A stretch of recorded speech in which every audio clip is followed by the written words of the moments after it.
this on. Show or Cheerios? Doing all the things. Legally bombed them Or Cheerios? Yeah.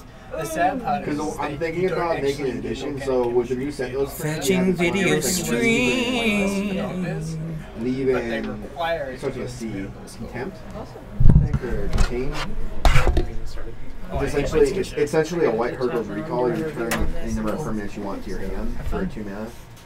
Instant speed, and then it's aftermath is. Hey everybody! Hey! Welcome to Judge Classes this week.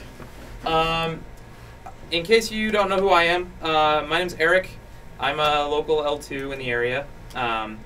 I got invited to host this class, this session specifically, because I've helped out with a lot of judge classes in the past, and I've worked with a lot of judge students. So what I'm talking about today is kind of techniques for how to take judge tests and not fail at them. So I've worked with a lot of people and have some experience on this. So that's what we're going to talk about today. First things first, I want to just review kind of the general requirements for becoming L1. First things first, you have to actively judge 2 events. You have to get out on the floor, be a judge for 2 things. Hopefully everybody that's interested in doing the judging thing has already done that. If you haven't, talk to Paragon. They do events all the time. It's not that hard and it's not that much pressure. The only big thing I would recommend is for the first few times, work with another judge so they can kind of see what you're doing well, what you're not doing well, so they can kind of give you some feedback and let you know what sort of things to work on. It's not necessarily that we think you're going to fail, but more that you're new to it, and it's not always easy if you haven't been doing it for a while to see where you could be doing better. Second thing is you have to have a chat with a level 2 judge. And this sounds super formal on paper, and in practice it's not that big of a deal. This is basically that level 2 is going to be giving you a test. After you take the test, or maybe a little bit before you take that test, they will talk with you through some stuff in addition to what the test is going to talk about. Kind of get your sense of like what you're interested in the judge program, whether you have like a good sense of what the expectations of being a judge are, that sort of stuff. It's less job interview and more just kind of sharing some information, I guess, and making sure that like the judge program is actually a good fit for you. Like not that like that you know what you're getting yourself into, if that makes sense. And then finally, you have to actually pass the written test. And this is what we're really here to talk about today, because it turns out that this test is really hard. And I say that and it sounds super intimidating, but I don't want to scare anybody. These tests are possible. They're very much, you can pass these tests. They're not like insurmountable. But they are written in such a way that they are easy to fail, if that makes sense. I actually worked with one of my previous judge candidates that I worked with. He had already finished up a law degree and done like a bunch of graduate school work. And he was saying that the level 1 judge tests were some of the most difficult tests he'd ever had to take, not because the material was all that hard, because like, you know, you guys have covered basically all of the core material for the class in about 10-12 weeks. Sorry guys. Not that big of a deal. But the way that the test itself is written can be really tricky and deceptive in how you might have to answer. Like, they know what ways level 1s and candidates might think an answer might be, but be wrong about it, and they will have every single one of those gotchas encoded into one of the answers. And so if you're not prepared going into that test, you can really easily get caught off guard just because the questions are written tricky. So the goal is that I will hopefully talk to you about a lot of what those gotchas are and how to spot them and how to not get tripped up by them. That's kind of the goal of today.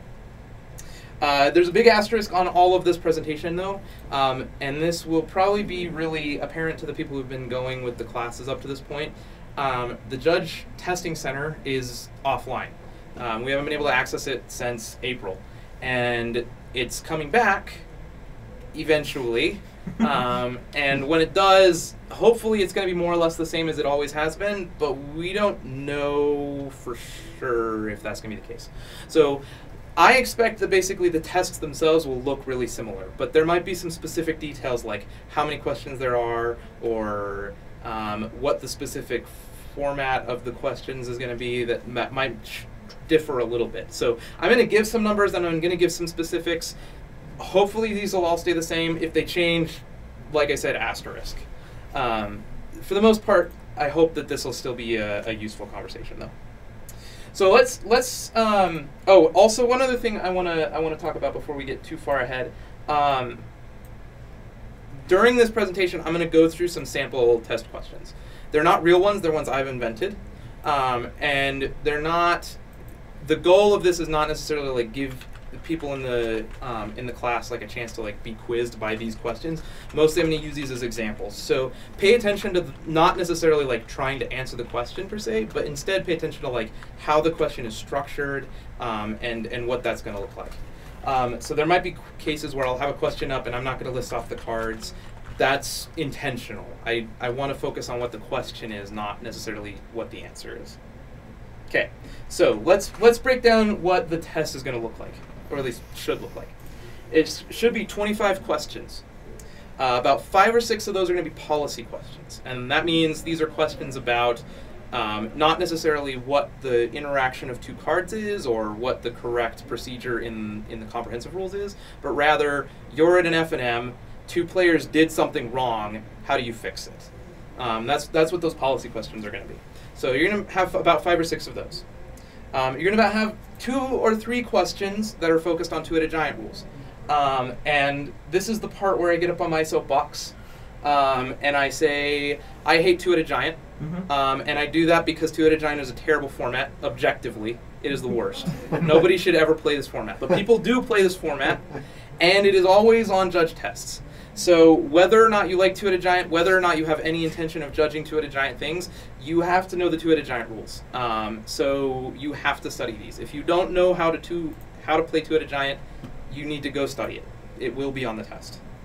And then the rest of the test, all of the rest of those 25 questions after we do the policy and the two-headed giant, and those will actually usually be at the end. But other than those questions, it's just going to be covering the comprehensive rules. It's going to cover all of the material that you've been talking about in the class up to this point.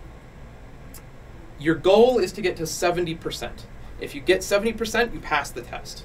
That is all we care about. We don't care if you got 98%. That's cool. But that means nothing as far as becoming a judge or whether we think you're better at being a judge.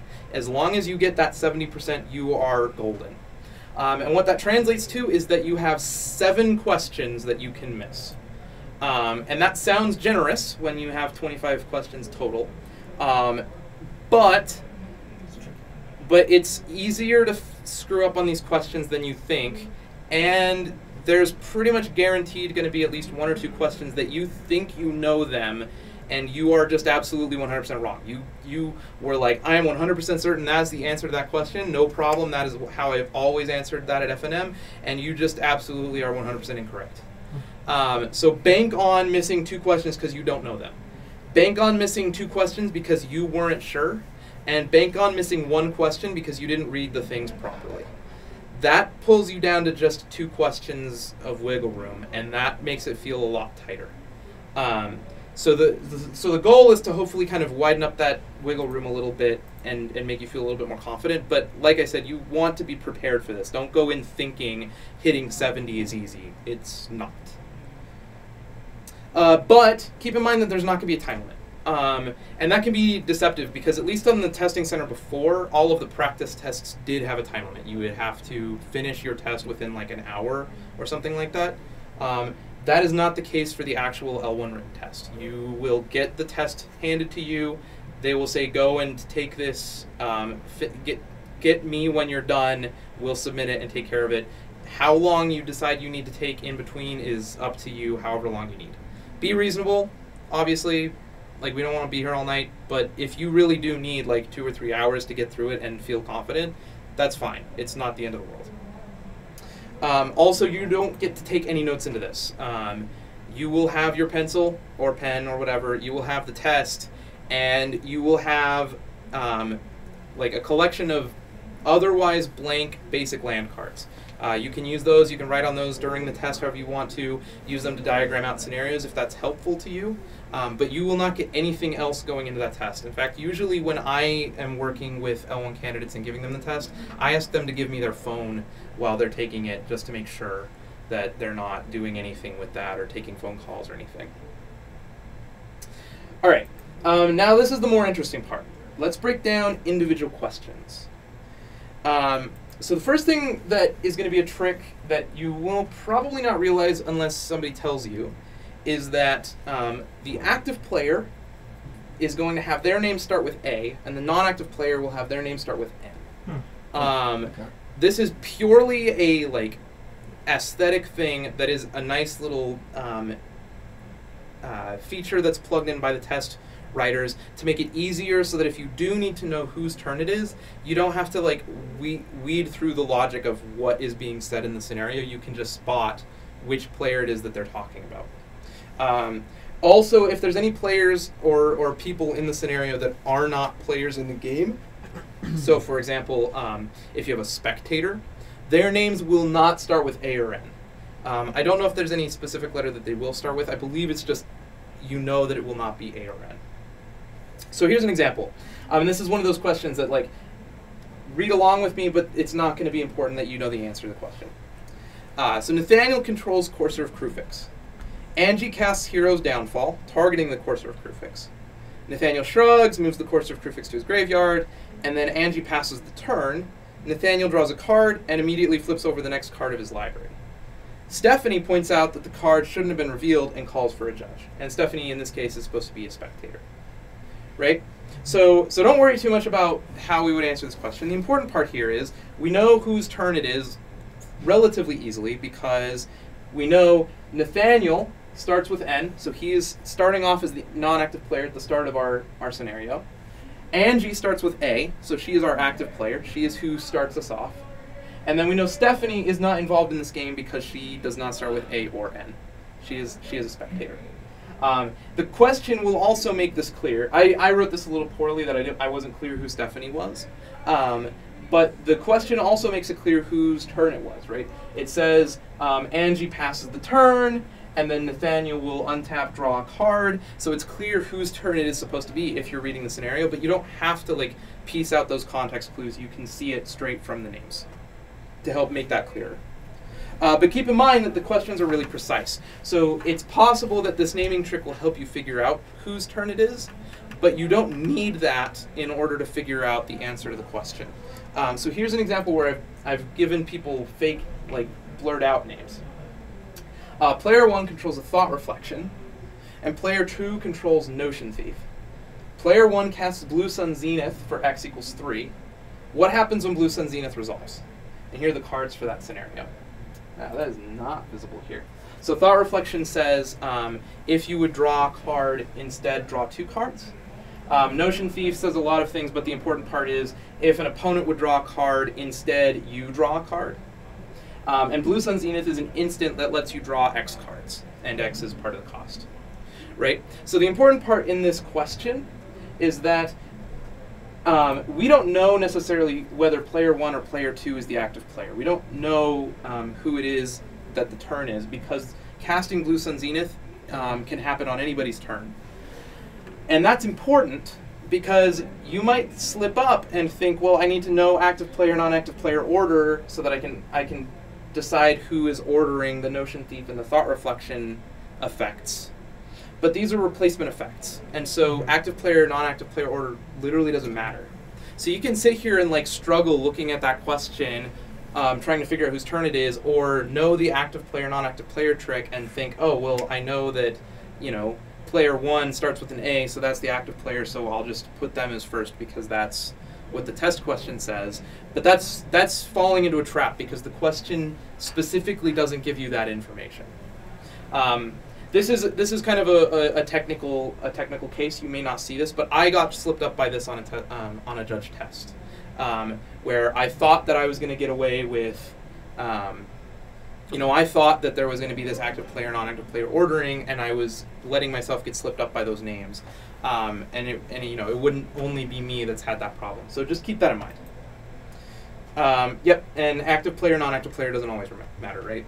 With replacement effects, it's decided by the affected player who would have that effect originally applied to them. So in this case of that question, it was whoever was drawing the card. So I think it was player 1 in the scenario cast the Blue Sun Zenith. Yep. Yeah, so player 1 is going to decide the order of those replacement effects, not active player, non-active player. The other trick is that sometimes questions are going to give you details that are completely irrelevant. And it's going to seem really strange that they're giving you these details, or you might get tricked that the details are really important and spend a lot of time trying to figure out how that plays into the scenario. And one really nefarious way that this happens is that they will give you oracle text for all of the cards involved in the scenario. And it sounds like giving you the oracle text is really great, and it is. Having the oracle text is really important. We're going to talk about that a little bit more later. But the trick is that they give you oracle text for every single card in the scenario. So here's another example. Alan casts Pithing Needle and says, naming a Johnny. Nancy says that's fine, allows it to resolve, and Alan passes his turn.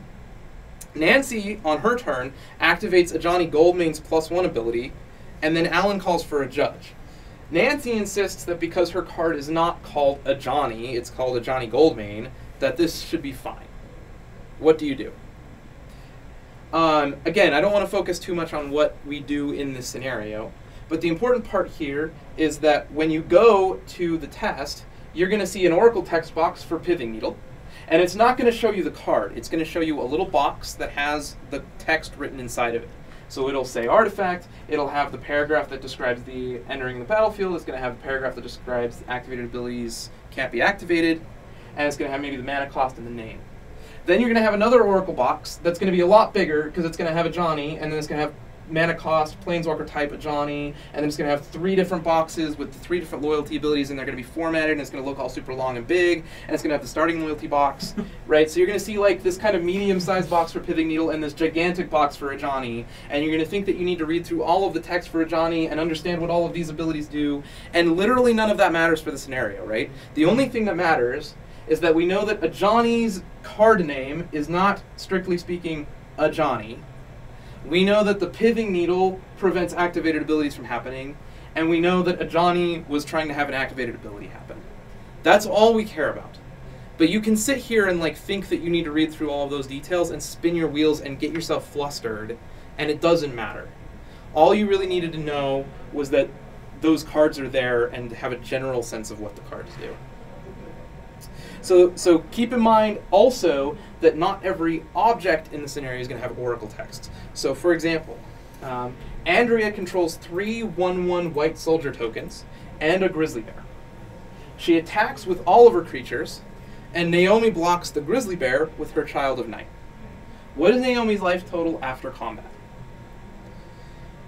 So at a glance, right, if we're just reading this question, this is not a tricky question, right? Like, obviously, Naomi's going to take 3 damage from the soldier tokens. She's going to trade with the grizzly bear. Naomi gains 2 life from the lifelink on Child of Night. So she's going to end up net taking 1 damage. But when you're looking at this question on the test, what you're going to see is you're going to see number like 14, and then you're going to see 2 text boxes, one that is grizzly bear, creature type bear, 2/2, and another one that says Child of Night, vampire, lifelink, 2/1. And then you're going to see this paragraph of text, and it's going to have some numbers in it, and then you're going to see, like, Andrea takes 1 point of damage. Andrea takes 3 points of damage. Andrea gains 2 life. Andrea gains 1 life. And you're going to be, like, immediately thinking, well, it's just a grizzly bear and a Child of Night that are in the scenario because there's just the 2 boxes, so we'll just trade that way. Or maybe you catch that there's the 1/1 and you're like, oh yeah, there's a soldier token as well, so she only gains 1 life. And you miss the fact that it was 3 soldier tokens, right? So keep in mind that that oracle text is definitely there to help you and you should be savvy to it, but don't use those boxes to help illustrate the scenario. You need to read the question to know what all the cards that are involved are. The other fun one is that the test questions might ask you for details that seem irrelevant. And this is going to look like they'll give you a really simple question and then ask you for a ton of details about exactly how this is going to work. I'm not going to go through full examples of these paragraphs because it takes a very long time to go through all of them. So here's an example question. Nicola controls a 3/3 bear token. Alice casts Doomblade targeting the token. What best describes what happens when Doomblade resolves? Right? Like, this is a dead simple question. We all know the bear is going to we all know that the bear is going away and Doomblade is going to be in the graveyard, right? And we don't really need to ask that many questions about this. But you're going to see an answer that looks like, instead of going to the graveyard, the token ceases to exist. Doomblade is put into Alice's graveyard. Or the token is put into the graveyard, then as a state-based action, the token is removed, ceases to exist, then Doomblade is put into the graveyard. Or Doomblade is put into Alice's graveyard, and then the token is put into the graveyard, and then as a state-based action, these tokens ceases to exist. And there are going to be paragraphs of content, and sometimes they'll be even more egregious than this. And all of the differences between these scenarios make no difference on the example that they gave you, right? At the end of the day, what happened was bear token went away, Doomblade ended up in graveyard. All of these answers do the same thing. Why does it matter? Well, the reason that this matters is that there's other situations where that difference will be important. So, for example, let's say that instead of the scenario they gave us, let's say that Nicola, the bear token guy, had a Zulaport Cutthroat, which says that anytime a creature you control dies, you gain a life and your opponents lose a life. Well, if Zulaport Cutthroat's in there, then it becomes really, really important whether or not the bear token goes to the graveyard or not. And so then this example answer that we were looking at, where it says, instead of going to the graveyard, the bear token ceases to exist altogether, well, then this answer can't be right, because if that were the case, then Zulaport Cutthroat wouldn't trigger. And then we would have problems. But the question doesn't tell you about Zulaport Cutthroat, because then you could just have a trigger in your brain that's like, oh yeah, I remember that Zulaport Cutthroat triggers off of tokens dying. And that would give you the hint to answer the question properly. But they don't want you to have the hint. They want you to know it off of first principles, so that when you see it yourself with different cards that you don't recognize, that you can still spot those patterns. Here's another one of the example answers that might have been on there. Doomblade is put into Alice's graveyard. The token is put into Nicola's graveyard. Once state-based actions are checked, the token ceases to exist. And so the difference here is we've let the token go to the graveyard, and then it ceases to exist later. So that addresses our Zulaport Cutthroat question. But now Doomblade is going to the graveyard before the bear token does. And that, again, doesn't seem like that matters until we replace the bear token with Bloodchief Ascension, and we replace Doomblade with Naturalize. So Bloodchief Ascension says a lot of stuff, but the important part is that it has a trigger that says when a card is put into an opponent's graveyard from anywhere, Bloodchief Ascension, if it has enough quest counters, which we'll just assume it does, then your opponent loses 2 life and you gain 2 life. Right? So the question is naturalizing Bloodchief Ascension going to cause Bloodchief Ascension to trigger? Right? If Naturalize goes to my graveyard before the effect resolves, then the Bloodchief Ascension will be on the battlefield, it'll see Naturalize go to the graveyard, and it'll trigger and cause the life loss to happen. But that's clearly not the case, because obviously we're going to kill the Bloodchief Ascension before we put the Naturalize in the graveyard. But that totally doesn't matter in our original scenario, where it's just a bear token and a Doomblade. So again, it's all about hiding these hints that matter for the technical details, but they don't matter at all for the question that they give you. So bear with the questions, despite the fact that it seems like they're asking you for a whole lot of specifics that are irrelevant. They're actually super relevant. They're just trying to not give you away any hints. And sometimes you have to kind of think of, what are some ways I could modify this scenario to make these changes matter, so that you could think about which of those answers is going to be the right one. Okay. Yeah, the test is going to intentionally exclude details to avoid giving you these hints. So here's some other general tips and tricks that you can use while taking tests. Elimination is your friend. The test is entirely multiple choice. So if you can ever find ways to say this answer is not right, then that improves your, there's going to be 5 answers on every question, so that's going to improve your chances by 20% right away. If you can eliminate a second one, that improves it by another 25%. So that vastly improves the chances that you're going to get the question right just right away. And more importantly, you're going to have a lot of these questions where you're going to have these long multi-part answers that are like paragraphs of information, and it seems really hard to approach these, and like you're going to have to sit there and read the question for eons in order to figure out what's going on. They're going to look like this, where the question says, Angela would like to cast Profane Command for x equals 6, choosing to give 6 of her creatures fear until end of turn, and then having Nim lose 6 life. Which best describes the process for doing so? And then you're going to get paragraphs that look like this one, and there's going to be 5 of them, and you're going to think that you have to read all of them in order to find the correct answer. And I'm not even going to read all of this, because it's a lot of text. The trick here, if you pay enough attention, is that this is breaking down the steps of casting a spell, and it's breaking it off into like individual sections. And each of these paragraphs is just taking those sections and scrambling them up in order. So, for example, this starts off with Angela announces she is casting Profane Command. She chooses her 2 modes. Well, she chooses her 2 modes might end up coming way down later in another paragraph. So the trick is read one of the paragraphs, try to figure out what the discrete pieces might be, and then try highlighting it. And then it'll look more like this. And so there's still a lot of colors here. This is still a big long block. But now you can kind of see there's a blue section that has to do with announcing a spell. There's a red section that has to do with choosing modes. There's a brown section that has to do with choosing targets, and so on. Then you can kind of just go through and spot check for those words in the other paragraphs without having to read them fully. And you can kind of like circle them and be like, oh yeah, I see. All of these questions have some of these stuff in common. And then you can start just thinking about what order should these pieces come in. And there's only like 7 of them that you have to think about, right? And so you can kind of think, okay, well, I remember something from the classes. If the spell, at the very beginning when the spell goes on, is getting announced, I have to put it on the stack because that's how, you know, it becomes public information and all of the other stuff can be seen. So this one says that that it has to go onto the stack way down at the bottom. Well, that's not right. It's got to be like up here by that blue one. So this one can't be right. I don't know about the exact order, but I know this one can't be right. And you just cross it out right away. And then you can go look for any other paragraphs where the stack one isn't way up at the top, and then maybe you cross out another one. And then you can look for a second one. You can be like, okay, well, I know that I have to choose the X before I determine what the final cost is, so this one's okay, but this later one says I choose the X after it, so I'll cross that one out. Oh, this one says I activate mana abilities before I determine what the cost is, but I definitely remember I have to do that after I determine what the cost is. So I cross out like a 4th one. And then I've crossed out 4 answers and there's only 1 left, so I don't even have to read it. Like, I'm done. And at that point, like, you didn't have to invest all of your energy into specifically reading through all of the steps and making sure that you remembered all the steps in the right order.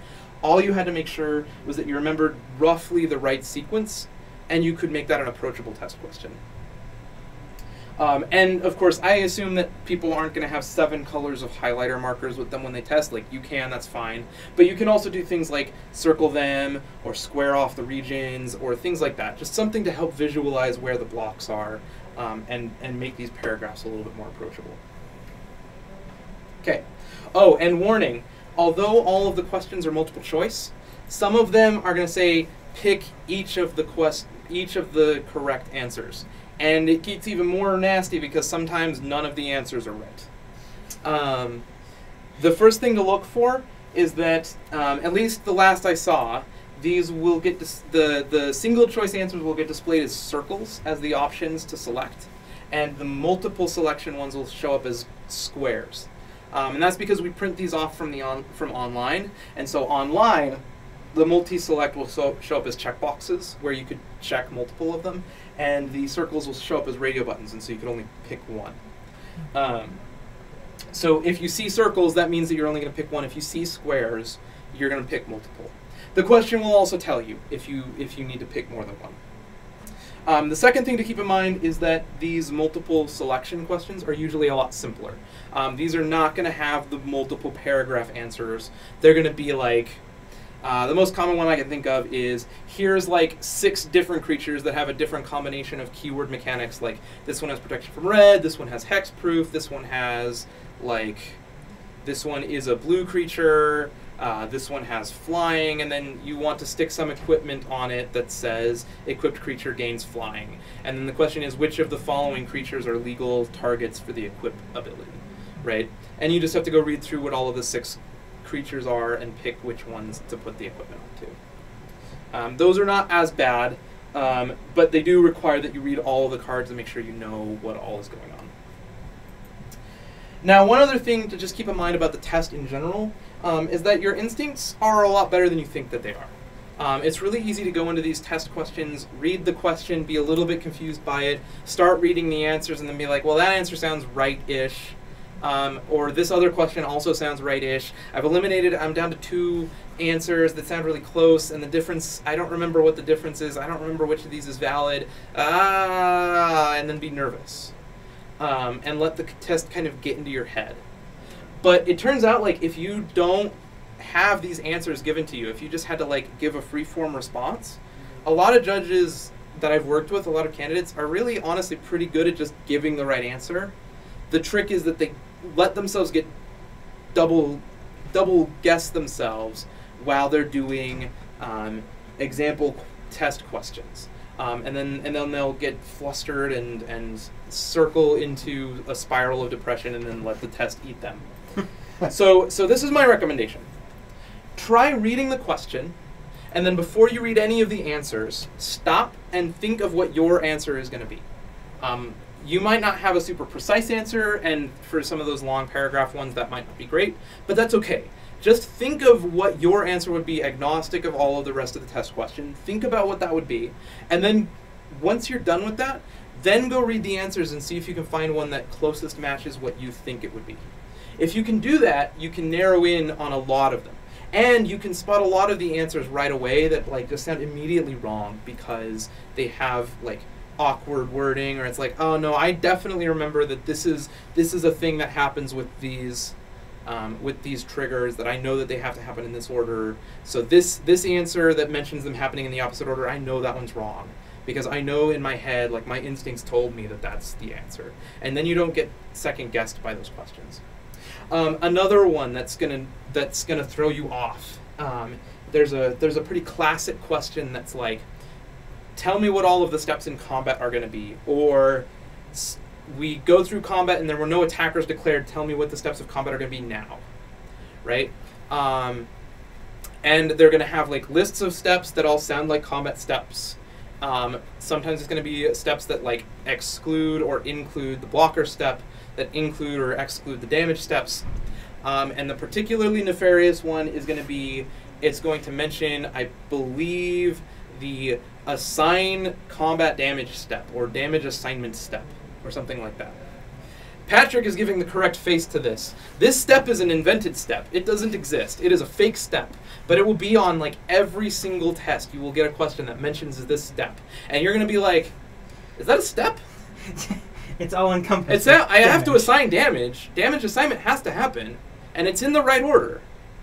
I guess that must be the one, because I just don't remember, and the test would know better than me. But the test is intentionally trying to trick you.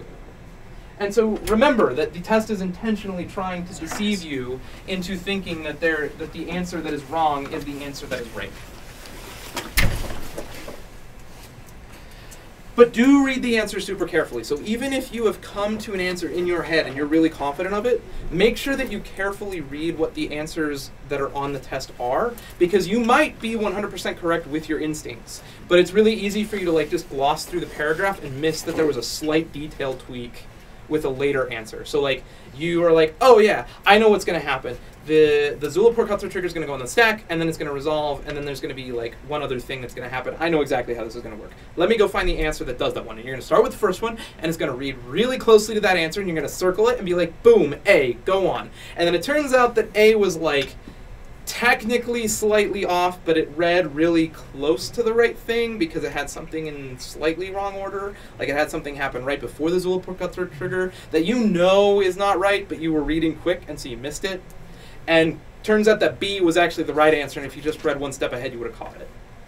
So just, you know, like I said, try to get your head in game, like get your instinct answer ready, but don't let yourself get deceived because the answer looks close to right.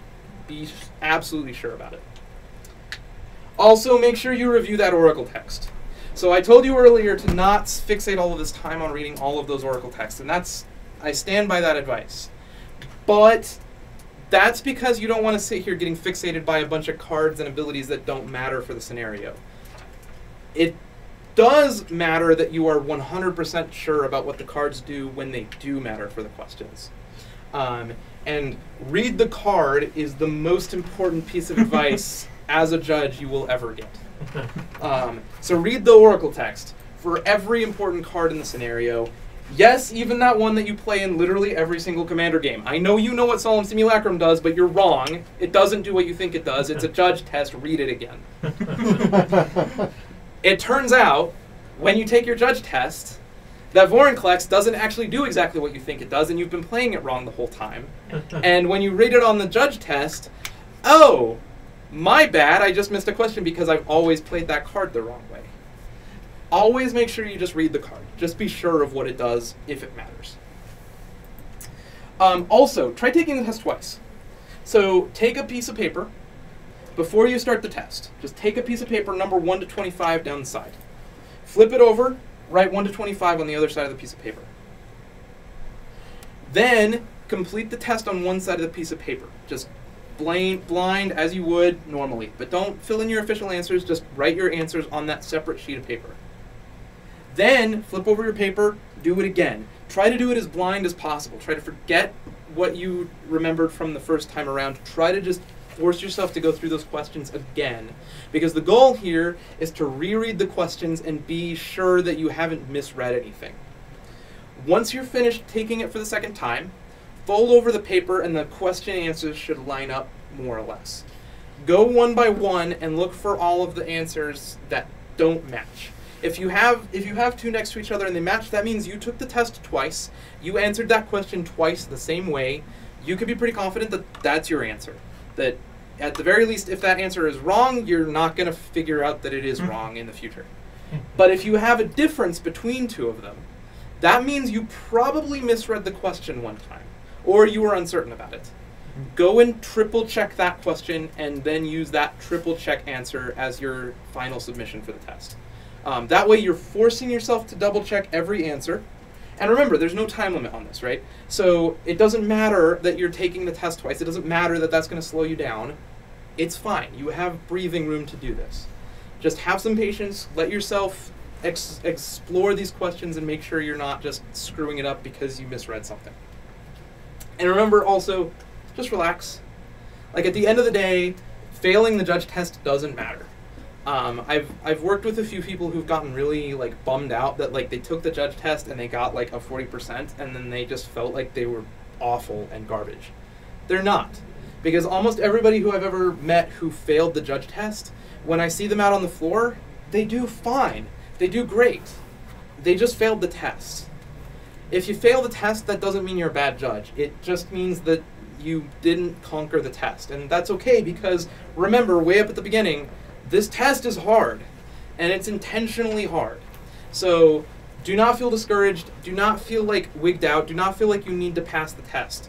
If you fail it, there's a cooldown period, but that's okay. Like, get that L2 to get you the test again. It's not that big a deal. There are a lot of people in Salt Lake who will give you a judge test. So as long as you take some effort to like go study and prepare for the test for the next time, you are fine to take it however many times you need in order to get there. So just relax, let the test be what it is. If you don't pass, don't stress about it. Especially right now, while we don't have any practice tests available, do not feel nervous about this first one. You may not pass it, and that is unfortunate, but it's okay. What's more important is that you go into that test, you give it your best, you don't let the test trick you, and that you give it, you get the best score you could get so that it is the most accurate for learning for the future. That's what matters. That covers up all of my slides for this. I think it looks like we have about 20 minutes left. So I want to just kind of open up for questions about this or anything else in the class, any other judge class stuff. So because the practice tests aren't up because the website's down, what would you recommend as a way to like study for the test? That is a very good question. And I don't have a great answer, unfortunately. There's not, like, As far as like just general prep, the most important thing is that you know kind of the core material that you've been studying throughout the class. So if you've got notes, review those notes. If you don't have notes, go to the Judge Wiki. Have they directed people to the Judge Wiki? Okay, so on there's 10 lessons. They cover the core curriculum for this class. Go through that material, see if you like remember that core stuff, and like quiz yourself a little bit. They've got some sample questions there as well. They're not super exhaustive, but they're better than nothing. The practice test itself, the main reason I direct people to taking that test is, number one, so that they can get used to actually taking the judge test and seeing what it's like, which right now, unfortunately, that's just not feasible. And then the second thing is so that it's a resource so that you have a better sense of what to study. We don't have practice tests, so we don't have either of those two things, so I can't give you a good sense of what to study exactly. So study broad, study everything, study the things that you feel uncertain about. Those are the big things. And then go into the test, and I think this time around it's going to just be a go bold strategy, take that test, believe in yourself, and then if you don't pass, like I said, it's okay. It's really not that big a deal. If you also want a copy of the notes that specifically directed at least my portions, I do have copies of those notes. Do you guys have any of them copies? Or? Of course. I have my slides. I was going to say, also, yeah, another thing, sorry guys, is just go judge. Like, come talk to Jeremiah, myself, or someone here at the store, and judge. Just get on the floor, answer some questions. I found that to be the most valuable. Like, I learn something new every time I judge. Commander, Modern, and Legacy are great for learning all those rules that you didn't think you needed to know. It's kind of trial by fire, but that's what I say. Yeah, I think you have to judge. Yeah, the most important thing definitely is getting out on the floor. And you don't have to be certified to get out and judge. So if you actually if you really do enjoy that stuff, then getting out on the floor is probably the best possible thing. It's not going to prepare you for the test super well, but it's going to prepare you for all the things that actually matter. So like working with a judge too, like an actual like Jeremiah or Eric or someone like that, they know. I'm not helpful. they can help like prepare you and like talk to you about like scenarios that may be on the test. Yeah. Compared to like real life situations. So. Yep. Anyway. Sorry. We also have all of these classes recorded on Twitch. Yeah. So you can go to the video library and rewatch the classes. That's what I'll be doing because I have been running the tech and not necessarily paying close enough attention as I really need to have like been in the classes, especially those early ones when I was in a whole nother room. So that is also available to you. Sweet. Yeah. And while you're reviewing those videos, if you have any questions about anything that is unclear, please feel free to ask them via Facebook. We will get to it. It might take a while, but we will answer those questions. To Paragon. Yeah. So on that note, sorry, Eric, I don't mean to interrupt you. We kind of want to do this again in the future. This is the last class for this session. I don't know how many people are joining us for the first time, if they're here. No one's watching on Twitch. Oh, no one's watching right now. Aww. Then my spiel is worthless. But if you watch this like as a recorded video, we're gonna try to do this again, but we're gonna maybe change up the format a little bit. So if there's any feedback, like technically or like the way the presentation was given throughout the whole classes, we'd love it. Eric, if you would go back and watch it, let us know. Sure. You're awesome. Put him on the spot. Anyway, well, so going back to your question though about resources, there's also a lot of other learning resources online. So if you go to YouTube, there's a really excellent YouTube series from a few years back called Judge's Corner. Yeah. They are like short little videos that kind of cover basically material that is in this class. They're not nearly as in-depth as I imagine these classes are, but they will refresh a lot of that material and help you kind of remember the basics. There is also a really great resource called Mystical Tutor. It's basically presentations that kind of do like online slide decks of sorts with some recorded audio that talk about rules and policies and stuff like that, and they have a really extensive library at this point. That could also be a really good place to get some review stuff. JudgeCast is another good resource, another podcast. It's really good. Yeah. That one's a little bit more intensive. But you But can listen to they're them. entertaining. That's the best part about that. Sure. Yeah, I think Gathering Magic was the one who put out the Judge Corner. Yeah, gathermagic.com. So- yeah. That's available. Cool. So- Any other questions?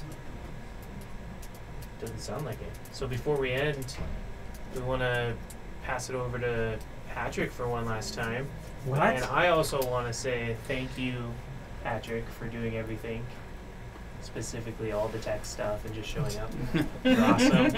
Thank you. Because, like, without you, like, we would have just failed miserably. If you were here for the first week, or the first, like, 3 weeks, it was garbage. And then Patrick showed up to save the day. He was awesome. So- Anyway, and also I want to thank Paragon City, because they're awesome. And without them, we wouldn't be able to stream this. All of their equipment they had. It's been incredible. Anyway, do you have any, like, events that you want to talk about? This week we've got our PPTQ. Yeah. Yeah. Modern. So on Saturday it's going to be our modern PPTQ. Eric's going to be judging. Yeah, Eric is judging. I think registration starts at 10. Yep. 10:30. Yeah, I think I it's think we 10. start at 11. Yeah, and the event starts at 11. So have your deck list ready, and I think the charge is 25. 25. It is. 7 packs per player. 25? It is. It's So- been updated. So that's the main event. Friday Night Magic. Last week was insane. We had 90 people. Yeah. It's awesome. Registered. It's like a pre-release. That's man. like, yeah, it was. That's awesome. It was crazy. We had to set up some extra tables and stuff, but we're all good. So come and play.